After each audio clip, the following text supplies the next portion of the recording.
Okay, we are live. Thank you. Hi to everybody sitting in the shul. Sorry I couldn't make it. Hopefully this will be the last time for the next little while.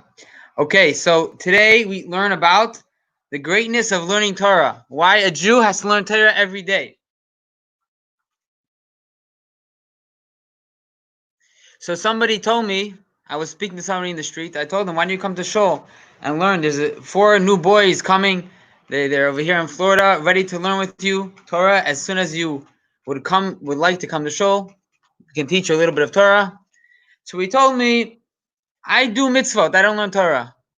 I don't have a brain. I don't have the menucha. I'm not relaxed enough to sit and learn. I like doing. So it's a good question. You know, we explained in last class that what's the whole purpose of this world? God had a vision. He wants to make a dwelling place for Hashem. So what did he do? He gave us the bricks. He gave us the wood. He wants us to build it. He did half the job. He gave us the material. He wants us to make the world a place for him to live. That's the purpose of the mitzvahs. The commandments that Hashem told us that we must do, put on tefillin, light Shabbos candles. That way we make the world, we're building the world to be a place for Hashem to come down. So this is a good question. Why do we have to learn? Why do we have to understand the reasons? Let me just do. That's the real thing. That was the whole purpose of our creation. At least that's what we explained in last class. So if that's the case, it's a good question. Why do we have to learn? Let's just do all day. So in this Gemara that we're going to learn, the story, a very crazy story, an amazing story. We'll learn it from the Talmud, from the Ein Yaakov. We'll see what's the difference of Torah and the other 612 commandments. There's only one commandment to learn Torah. There's another 612. But that one commandment is different in a whole way, so different than all the other 612 commandments. Okay, so let's start learning. It's number 10. We'll start from 4 lines in. I'll read inside. Heishiv Rabbi Eliezer kol tshuva sheba'olam. What happened is that Rabbi Eliezer said a certain vessel is tamei, is not pure. In the times of the temple, it was very important to know if something's pure or not pure. And Rabbi Eliezer said the law that it's not pure. So the majority in the shul said no, they don't agree. It's tameh. Rabbi Eliezer said it's tahor, and everyone said it's tameh. It's not pure. So the rule is achrei rabim la'atot. You have to go after majority. That's what Hashem said. So if most people are saying it's tameh, then it's tameh. So Rabbi Eliezer started arguing. He started answering he started saying all these different explanations why he's right. But they didn't agree with him. So they didn't accept from him.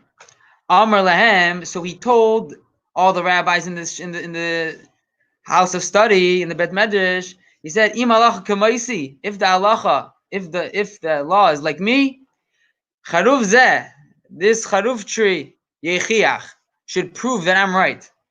Neka charuv memkami. The charuv picked itself up. The tree from its place, a miracle happened, and the tree picked itself up, mea amma, and it flew 100 amma, which is 150 feet.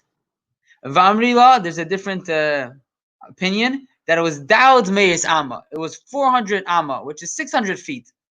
The tree flew out of the ground, uprooted, and flew away. So he thought that would be enough to prove them his opinion. Nope, it wasn't enough. They didn't accept his opinion. So he said, okay, you know what? The water is going to prove. There was a stream next to the shul. Instead of the water was streaming one way, it started going the other way. They weren't getting convinced. They told him, we can't bring a proof from water. Before that, I skipped a few words. It says regarding the charuv, the same thing. We can't bring a raya from the tree. They can't bring a proof from water. You can't prove me from water that you're right. This is very amazing. He's doing miracles, and they don't agree with him. So Chazar v'Amar. So he returned and he said, "Im alach kamaisi." If the halacha is like me, kaisle beis hamedrash shechichu. The walls of the base medrash, of the study hall, should prove. Hitu kaisle base medrash. They started going down, caving in the walls of the shul. What happened? Gar behem Rabbi Yeshua. Rabbi Yeshua, which was on the other team against Rabbi Eliezer, on the other side of the people that held it was Tameh, he said, Amarlem, im tamei chachamim menatzchim zeh. If great Torah scholars are arguing b'halacha in halacha, atem matifchem. What are you doing here? What you have something to say? You're a wall. Why are you butting into our arguments? So what happened? It was the middle of falling, middle of going down. Lein aflu. It didn't cave in totally. Because of the respect of Rabbi Yeshua. They didn't get back up. Why? Because of the cover of Rabbi Eliezer, they didn't go back up. But they're still in the middle. So he told them, you know what? These people are not being convinced. I did 3 miracles, and none of the rabbis said, okay, we're going to agree with you. So he said, if the halacha is like me, the heaven should prove that I'm right. Yatzisa Baskel, a voice came from heaven.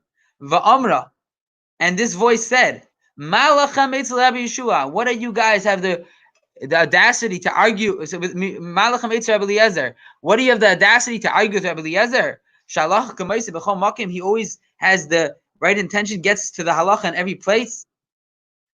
So now you would think, okay, after the Hashem himself said that Rabbi Eliezer is right, everyone in the base medrash, in the study hall, is going to agree with Rabbi Eliezer. And then the halacha will be like him. He'll have majority, and then the thing will be tahar.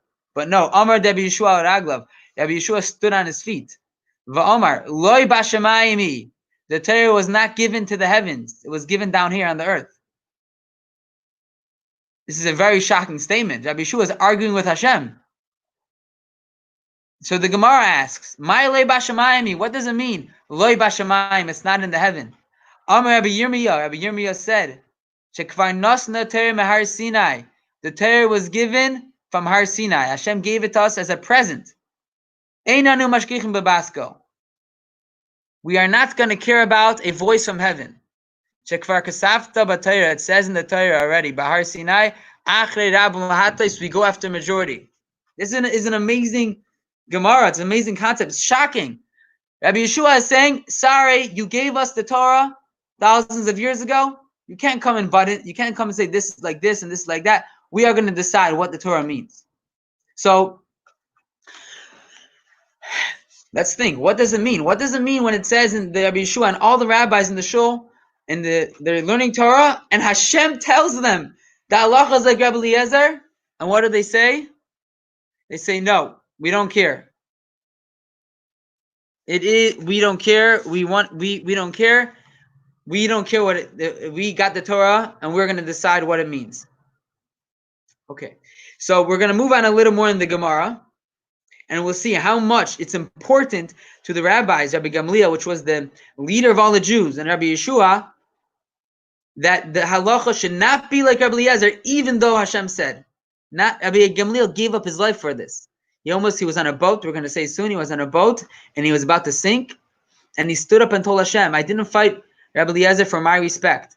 I fought Rabbi Eliezer for your respect, for the sake of Torah.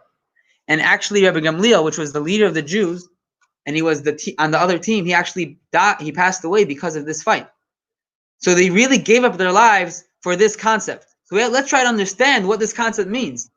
It must be a very deep and strong concept, very important to us. If the Gemara, the Talmud tells us, and people are the rabbis are ready to give up their lives for this important point, that we go after the majority and not go after Hashem.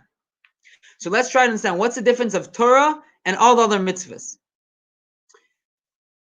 It says in Zohar that in every Jew there's a ben and there's an eved, which means there's a servant and there's a child. And Torah is a child. You express your child within you, your godly child, the part of you which is connected to God, a child of God. You express it by learning Torah. So let's go back to the example we said before regarding building the house for Hashem. We have the material, we have the wood, we have the metal, we have all the things, all the mitzvahs. We have to build a house. But then there's a blueprint. It says the Torah is a blueprint for God's role. It's a blueprint God gave us. So there's two ways, let's say, of someone running a company. One way is he has all the employees do everything exactly word for word what he says, like robots.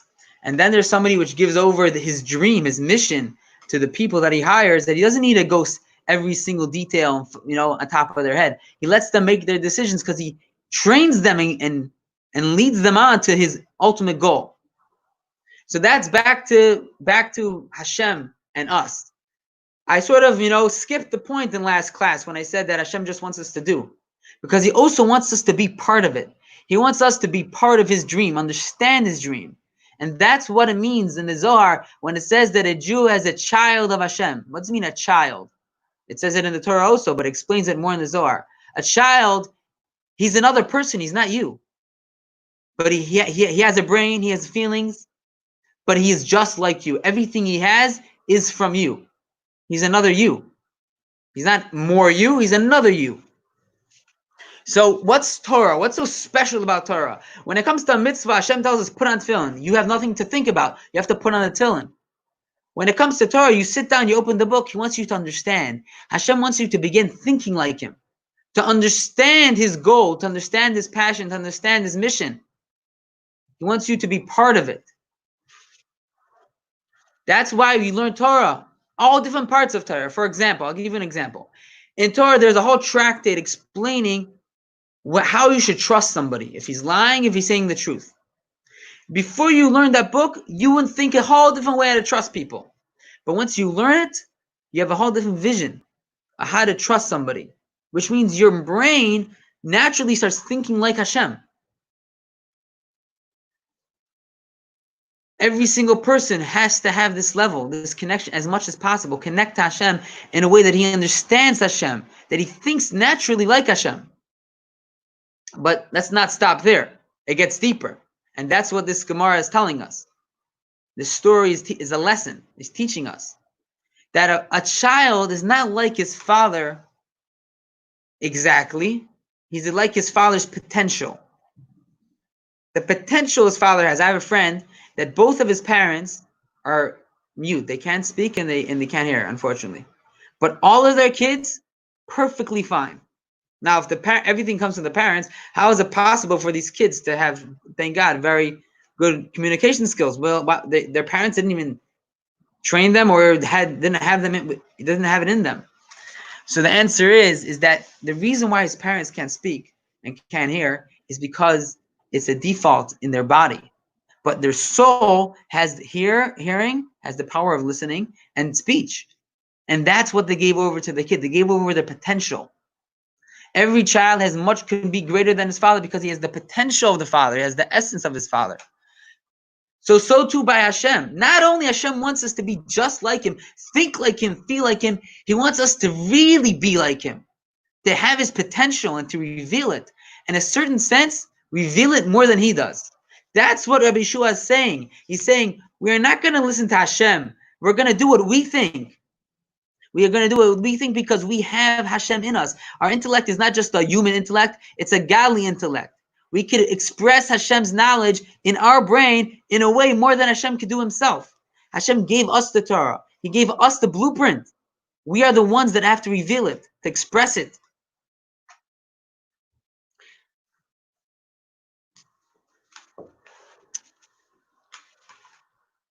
So somebody might say, you know what? I hear what you're saying, but I still feel like a loser. When I learn Torah, I'm never going to be like you. That's what this person was telling me. I was telling him there's a yeshiva, there's a summer yeshiva. Come learn Torah. You ask me, I'll set up you with the biggest Torah scholar. He'll learn with you one-on-one. Because just come to Chabad Chayil. He'll teach you. He's like, yeah, but you, come on. I'm not a rabbi. Look at you. You know how to read Hebrew. You learn so much Talmud. You learn so much Kabbalah. You know these things. You're just growing so fast, and I'm so behind. What's the point of trying? And then Rabbi Kievman, forget about it. And think about in the Rebbe 100 times more. He understands the Torah. So let me just feel good with doing action where I can feel equal. Why should I try learning Torah? That's where this story of the Talmud is teaching us. This is the point. It's not only that the big rabbis are the ones that can compete with Hashem and can challenge Hashem and can ask questions and can want to understand every single Jew. It says in Eitz Chaim that every Jew has his soul has a source in the Torah in heaven. Every soul is from a different letter in the Torah in heaven, which means your soul, every single person has a different source. No one has your source. In other words, there are things in Torah which you are the only one that could understand. Nobody else. And therefore, I want to learn with you, not because I want to teach you. I want to learn from you. You have something that you understand that you can understand that I will never know Jew in the world. And in history, not the biggest rabbis, not even Moshe Rabbeinu could understand. Moshe Rabbeinu knew the general concept, but the detail which you understand, he would not be able to figure out. He's waiting for you to come and to explain it to him, to Moshe Rabbeinu. He's in heaven watching. He wants you to explain it to him. And that's why we all want to hear. Every single Jew needs to be loud about everything he understands, because we might not know it. You might be the only one that could explain us what this verse means in the Torah, what this means in Kabbalah and the deepest concepts. You might be the only one. And the Alter Rebbe says that a soul needs to come down in reincarnation again and again till it reveals all the secrets and all the parts of Torah that soul knows and is connected to in heaven. So it's a big responsibility of the soul to reveal all the parts that he's the only one that can understand in Pshat, in the simple meaning, in Remez, in the hints, Drush, like what we're learning now, these amazing stories in the Talmud, and Sod, in the secrets of Kabbalah, which even the Arizal, right? Even the biggest scholars are waiting for you to explain these details. So don't say, I don't want to I can't, I'm giving up. It's not your brain, it's not your feelings, it's a godly feeling. It's a godly brain, it's a godly intellect that can understand amazing concepts. All you have to do is sit in front of the book and try to understand. So let's go further in the Talmud and see how strong the rabbis felt that you cannot mess around with people's common sense. They have to be coming from their own mind, understand, and agree to what the rabbi is saying. For example, before we go further, I'll give you an example. You have 71 judges in the Beis Hamikdash, in the Sanhedrin. 71. Now, the one of them is Moshe Rabbeinu, or the leader of the Jews. Imagine the Rebbe, for example, right? Now, there's a simple rabbi and sitting in the corner. He's one of the 70. It's a prohibition in the Torah for him to agree with the leader of the Jews if he does not understand. Can you believe it? The Rebbe would say something and he would be sitting there and you would say, no, I don't understand. But that's how powerful Torah is. It's not you. It's your godly soul. It's your godly intellect. And you have to agree, because your godly intellect, your soul has to say, yes, you're right. Like we know, Beis Shammai, Beis Hillel is Chesed and Gvura. There's a reason why you think a certain way in Torah. It's not because you're making a mistake. It's because your soul understands a certain way. Every single soul has his way of thinking, and that's why you can't just give in. You can't say, "Oh yeah, I agree." You can't have humility when you're learning. Angel. Everyone looks at angel. When you need to do a mitzvah, you have to look at angel. You see the humility. But when it comes to Torah, you have to look at Ami. You have to look at someone that's ready to argue, because Torah has to be something which you understand. That's the difference of Torah and all the mitzvahs. All the mitzvahs, you're a servant. Yes, yes, yes. When it comes to Torah, it has to be who you are. You have to relate. You have to connect. Okay, let's go further. So what happened was, we don't have enough time, so I'll say it outside. So what happened was that Rabbi Gamliel says no one's allowed to have any relationships now with Rabbi Eliezer. He's going to convince everybody that everything I say is right, because I'm the smartest person. He was the smartest person there. No questions about it. So Rabbi Gamliel said, you know what? People are going to say, we're going to stop thinking. We're all going to be like sheep and follow Rabbi Eliezer. He says, we're going to ban him.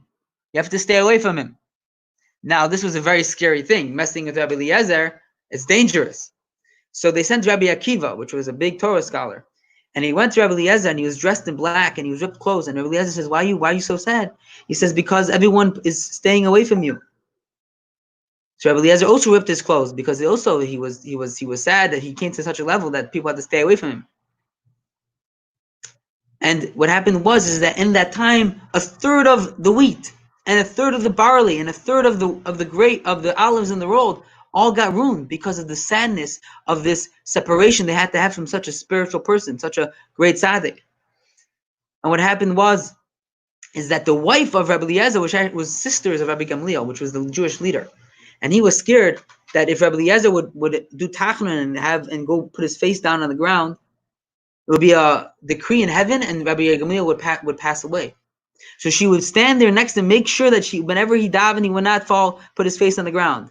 And one day was Rosh Chodesh, like today in the month. Today's Lamed is the 30th day in the month. So in the times of the temple, times it was the Sanhedrin, it was up to the Sanhedrin what day it should be Rosh Chodesh. Because, like I said before, it's not up to God. Hashem said to the angels, we have to go down to the people down below to when is Rosh Chodesh. Ask them. So it's up to the court. So she wasn't sure when Rosh Chodesh was. She thought it was Rosh Chodesh. Rosh Chodesh, you can't say Tachanun.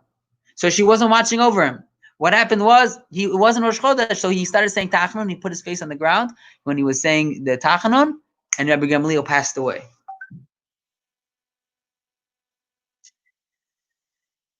So this is the lesson. Before we go to Mincha, we have to know that every single day, a Jew must learn Torah.